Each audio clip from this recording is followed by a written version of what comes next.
Welcome to the deep dive. We take interesting topics, unpack them, and hopefully give you something new to think about. Yeah, that's the plan. Today, we're looking at something that's, well, fun for a lot of people, but genuinely terrifying for others. We're talking about masklophobia. That's right. The specific phobia of masks, yeah, costumes, even those big mascots you see at sports games or theme parks. It's such a contrast, isn't it? Right. Joy for one person, real fear for another. Absolutely. And we've dug into quite a bit of material on this definitions, the symptoms people experience, what might cause it, how it's treated. And even a celebrity example, apparently. We did find one, yes. Gives it a bit of real-world context. Okay, so our mission today is really to get under the surface of this fear. Why do masks and costumes trigger this in some people? And, what can actually be done? Sounds good. Where should we start? Definition. Yeah, let's start there. Masklophobia. What exactly is it? Okay, so masklophobia, and you sometimes see it called masklophobia too, it's formally classified as a specific phobia in psychology. A specific phobia. Okay. Right. And the core fear is, well, it's masks, people in costumes, mascots, that whole category. And you mentioned it's common in young children. Very common, apparently, especially toddlers and young kids.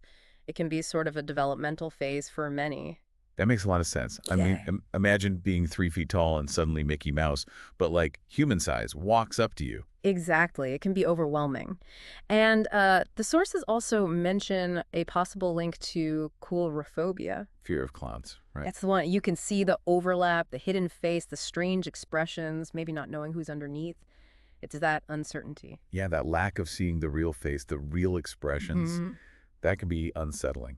So if someone genuinely has masklophobia, what does that actually look like? What are the symptoms? Well, the information we found points to symptoms being most noticeable, usually in kids aged around, say, 0 to 8. Okay, the early development stage again. Right. And when they encounter someone in a mask or costume, the reactions can be quite physical. We're talking sweating, screaming, shaking, yeah, crying, trying to hide, even running away, sometimes heart palpitations. It's pretty intense. Those are serious reactions, not just, I don't like that. No, definitely not.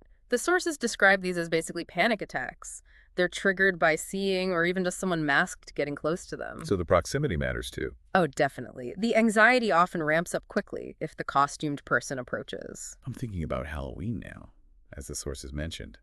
That must be incredibly difficult. Hugely difficult. Multiple people in costumes everywhere you look. Yeah, potentially very overwhelming. And it wasn't just Halloween costumes, right? One source mentioned the recent pandemic with face masks. That's a really good point. Yes. The widespread use of medical face masks definitely brought this into focus for some. How so? Did it make it worse or just more visible? Maybe both. Some children and even some adults developed a fear specifically of people wearing those everyday face masks, particularly strangers.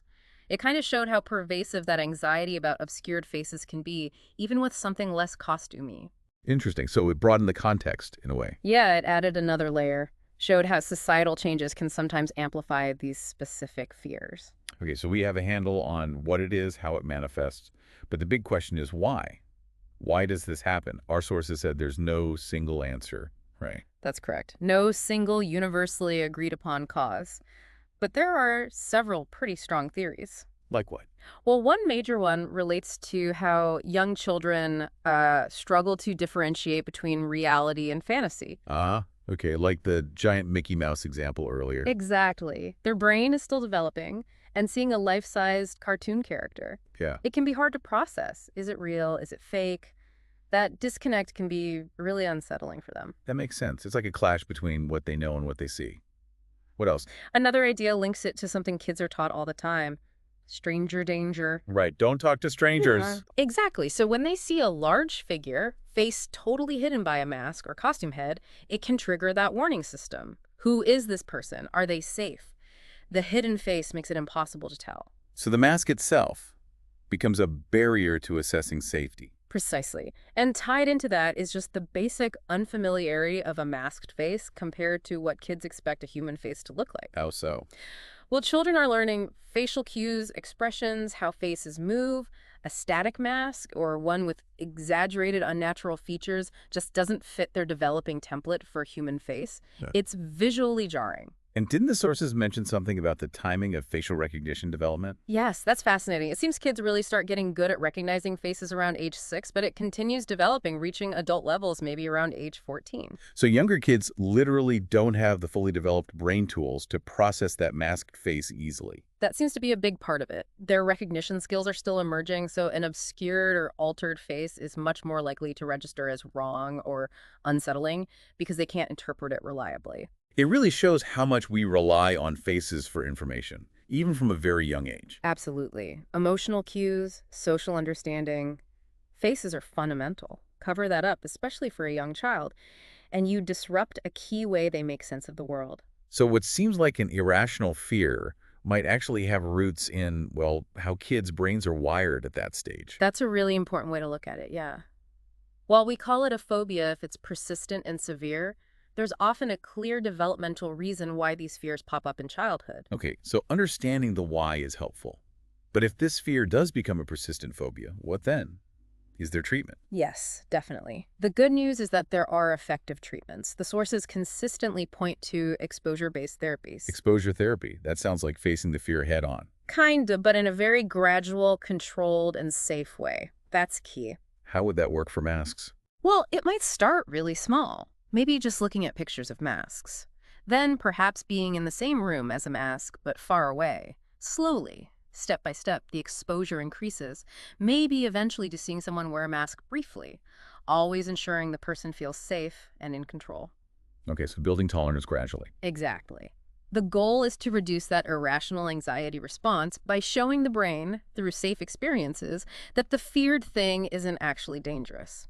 And our sources say this is pretty much the standard effective psychological approach for all sorts of specific phobias. That's good to know, that there are proven methods. Now, you mentioned a real-world example earlier, someone famous. Ah, yes. According to the reports we saw, the baseball pitcher Noah Syndergaard, who pitched for the Dodgers, among other teams, has spoken about having masklophobia. Really? A professional athlete? Yeah, and there was a quote attributed to him about masks, or mascots, just saying. They're just creepy. Oh, they're just creepy. Simple as that. Sometimes it boils down to that gut feeling, doesn't it? It does. And hearing it from someone like him, it kind of emphasizes that phobias aren't about weakness. They can affect anyone. Absolutely. It makes it very real. These fears, even if they seem unusual to outsiders, have a genuine impact on people's lives. So as we wrap up this deep dive on masklophobia, what are the main things you think we should take away from this?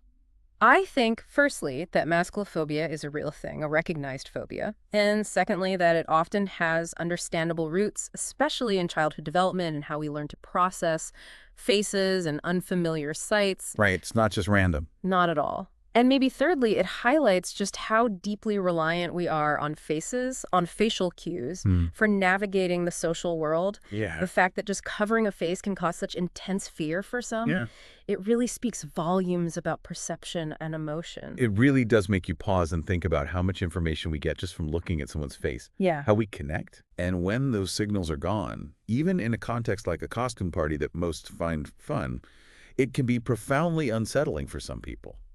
It might make you think differently about interactions where faces are obscured for whatever reason. Definitely food for thought, how we perceive, how we connect, especially when those visual anchors aren't there. Absolutely. Well, thanks for exploring this really quite fascinating topic with us today.